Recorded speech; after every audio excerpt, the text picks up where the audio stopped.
This is why everyone is moving to gated estates in Johannesburg. The replacement cost on some of these houses would be around R1 million if you had to build them today, 100 million rand, sorry.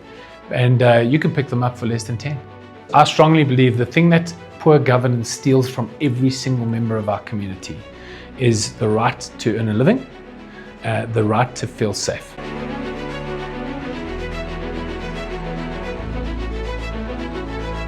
So have you ever wondered what Johannesburg or Gauteng would be like if it was actually run properly with efficient and effective governance?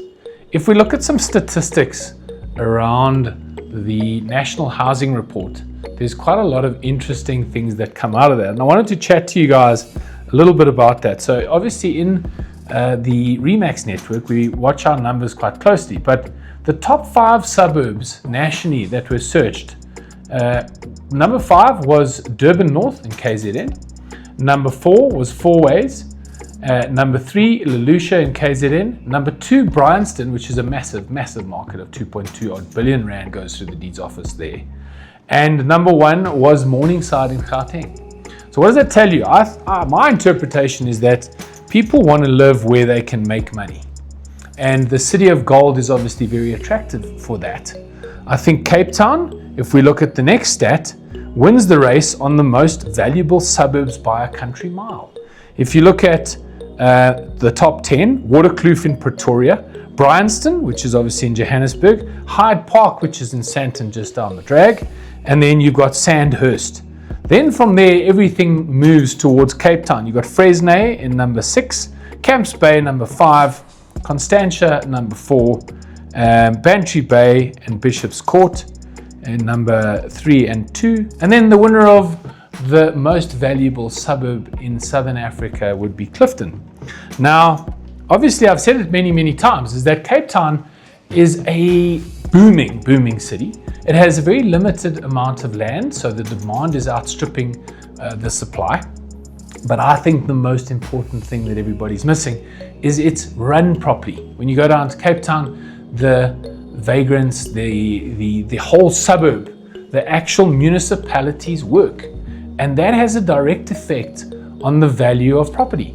But I've always been astounded is that the government and the municipalities are the biggest beneficiaries from real estate transactions. Why? Because they collect transfer duty.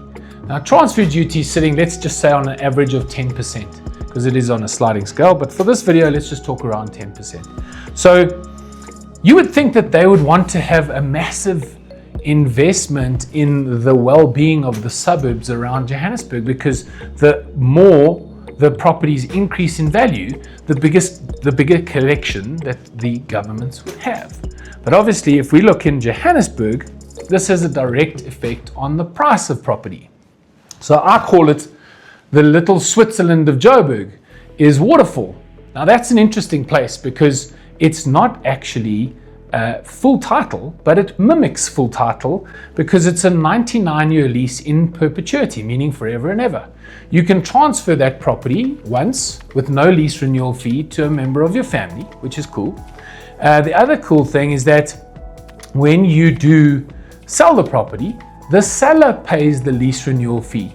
Now, obviously, in normal transaction, a buyer arrives with a budget of 10% of the value of the house for transfer duty, which goes to the government.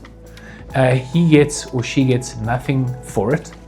And the property is then transferred. The buyer would need probably another 10% as a deposit. And now the buyer would get a 90% bond and so they start servicing this investment. Now, Waterfall is very unique because buyers can arrive, because the seller pays the lease renewal, the buyers can arrive with actual capital that would normally be going to the government that they can put into the actual value of the property. So it creates a big reduction in the barrier to entry for buyers, because buyers can get into the market quite easily. And what is beautiful is that the money that is transferred across goes to the Waterfall company. And as you can see, they look after their investment because the roads, the security, the infrastructure in that particular suburb is outstanding. Imagine what Westcliff would look like to people that know the suburb. It's got 150-year-old buildings, Sir Herbert Baker buildings that are facing west in the most beautiful part of Johannesburg. Now, if that entire suburb was run the way Waterfall is run, those properties would be worth hundreds of millions of rands. If we look into a slightly different example, in the East Rand, we've got suburbs that are next door to each other. You've got Dunvegan, which is a gated community or a road closure.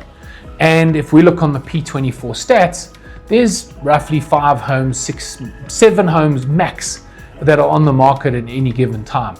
Now, if you look to a suburb in Edenvale, in the Edenvale Avenues, the average selling price there between 1 and 1.5 million versus the average selling price between 3.5 million and 6.5 in Dunvegan.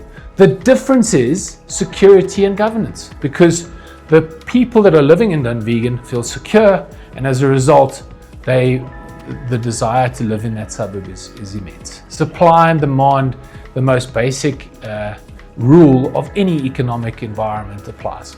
So guys, we've got the hot topic for me is governance and how that has an effect on property prices. So let's vote for some proper governance, and let's build a magical city of Johannesburg, which I grew up in. This place is amazing. Best weather conditions I've ever experienced, and I've had the fortune of traveling to many, many cities. If this place was run properly, it would be, in my mind, utopia. So obviously, growing up in Johannesburg, I went to King Edward's High School, which is on the Houghton Ridge. In those days, the mining magnates of Johannesburg built the most beautiful, massive mansions on that hill. And what you got to ask yourself is, what are those homes worth compared to what they should be worth based on urban decay? If you look at suburb like Norwood as an example, where are there areas that you have noticed that there are opportunities? Post them in the comments and we can chat about them. And where have you noticed in Johannesburg suburbs that are performing way below their potential based on pure governance and based on urban decay? Post those in the comments below and we will definitely have a chat about those suburbs. But Joburg is a vibrant, happening place, but there are so many properties that actually are suburbs that deserve so much more than what they're getting based on the fact that they're not being looked after. So I think we really underestimate the power of quality governance, and that shows up in the numbers. If you look at the average selling price in Waterkloof in Pretoria, which is obviously doing very well because the average selling price is between 8 million and 30 million. In Johannesburg, Bryanston, the average selling price is between 5 million and 40 million, 40 being the highest. Hyde Park, which is a very affluent suburb, 12 million to 60 million.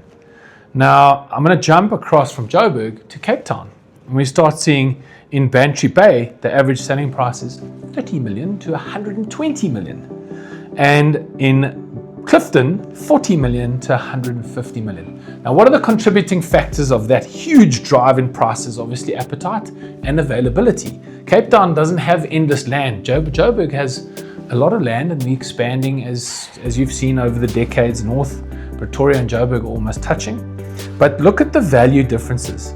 Now, one is supply and demand, but the other for me is massive emphasis on governance. International people see huge value in investing in Cape Town because, believe it or not, those numbers are still relatively affordable when you look at a global market. So huge emphasis for me is imagine what the potential of Joburg could be if it was clean, well run. It's a magical city of gold where the opportunities are huge. But as governance grows and is more efficient, it attracts more and more people, which has a knock-on effect to everyone in the community. There are more jobs, there are more people thriving in a city is what we want. And we want a community from people that are entering the market, young people, where they can see a future for themselves. And I think Joburg has massive potential. The one thing lacking is proper governance. Okay, so South Africans, if and I don't want to be too much of a politician here, but if the governance stays as it is, I mean, I drive around in my car and Waze, it's hard to have a conversation because Waze keeps telling me there's a pothole coming up or there's a broken light coming up, and that's crazy. We've got to get the basics. I've always said you've got to take care of the little things and the big things will take care of themselves. So I think the Johannesburg real estate market is at less than 10% of what it could be. Now, imagine we have quality governance and we have security and we have jobs and we over time can break down the inequalities and the poverty and all the things that we know causes these societal breakdown. Crime is directly linked to people not being able to get jobs. So governance for me is just so big. If we got the same governance, I believe, that's happened to Cape Town. I've watched Cape Town over the last 20 years and it's just gone from strength to strength. So let's hope we can get some solid governance, because I think Joburg would perform and the opportunities for property investment would be massive. Yeah, so I think that the property market in Joburg, based on good governance, your housing would go up at least 30 to 40%.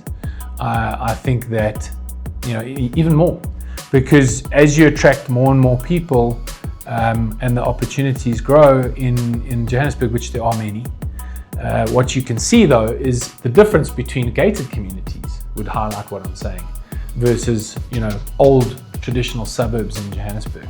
If you compare Waterfall to Houghton, when the homes are half the size, you can pick up a home in Houghton, let's say 10 million rand. That home in Waterfall would be close to 25. So there in itself is a 50, 52, 53% gain based on one thing. There's a wall and there's security and there's governance. So I think this is why people are moving into gated estates. It's obviously, security is a huge part of living in Johannesburg. And more people are coming back to Joburg because there are opportunities to work here. I've had a nephew who's come back from Hong Kong to work in a banking sector in Sandton. And there are massive opportunities in South Africa. What we've got to get right is take care of those small things. The big things will take care of themselves. We've got to get the basics right of protecting the communities that are around us. And that then has a knock-on effect, I believe, on poverty, and that then has a direct effect on crime. So obviously I'm proudly South African, proudly Johannesburg, grew up in Edenvale, 1610.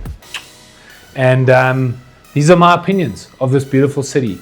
It's a rough diamond at the moment, but geez, it could shine so bright. If you like, please subscribe, or let's chat about anything you like in the comments section. Cool, and I'll see you guys on the next video. Over and out from sunny Johannesburg.